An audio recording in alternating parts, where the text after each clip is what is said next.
સુરેન્દ્રનગરથી મહત્વપૂર્ણ સમાચાર સામે આવી રહ્યા છે, જ્યાં સુરેન્દ્રનગરના ચૂડામાં નકલી ખાતરને લઈને વિરોધ. સુરેન્દ્રનગરના ચૂડામાં નકલી ખાતરને લઈને વિરોધ. ત્યારે ચૂડાના ભૃગુપુરના ખેડૂતોએ નોંધાવ્યો વિરોધ.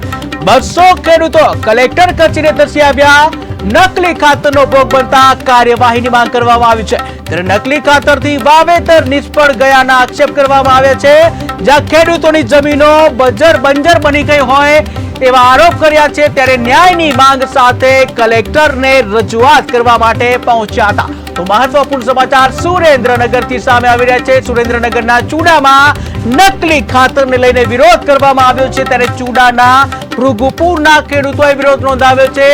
200 ખેડૂતો કલેક્ટર કચેરીએ ધસી આવ્યા હતા, જ્યાં નકલી ખાતરનો ભોગ બનતા કાર્યવાહી કરવાની માંગ કરી છે.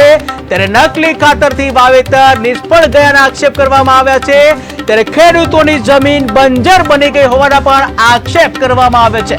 ત્યારે ન્યાયની માંગ સાથે ખેડૂતો કલેક્ટરને રજૂઆત કરવા પહોંચ્યા. સુરેન્દ્રનગર ખાતે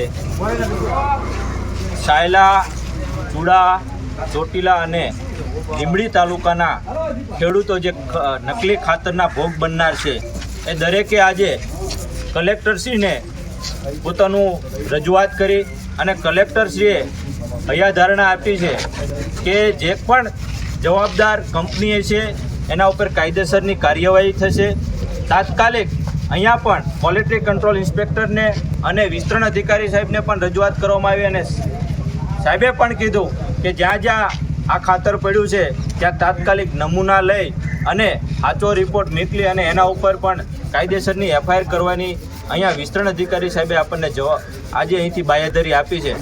જો ટૂંક સમયમાં આ કાર્યવાહી નહીં થાય અને ખેડૂતને યોગ્ય વળતર નહીં મળે તો જે આ ખેડૂત સંગઠન છે, આગામી દિવસોમાં ગાંધી ચિંધ્યા માર્ગે ધરણા ઉપર બેસવાની પણ અમે તૈયારી અમારી ફૂલ છે. કારણ કે જગતનો તાત છે, જગતના તાતને જો ન્યાય ન અપાવી શકીએ તો આપણે નપાણિયા ગણાવી, આપણે કોઈ પણ નેતા હોય, કોઈ પણ અધિકારી હોય, ખેડૂત ઉપર જીવતા હોય તો જો ખેડૂતને આપણે ન્યાય ન અપાવી શકીએ તો આપણે આ જીવવાનો અધિકાર નથી.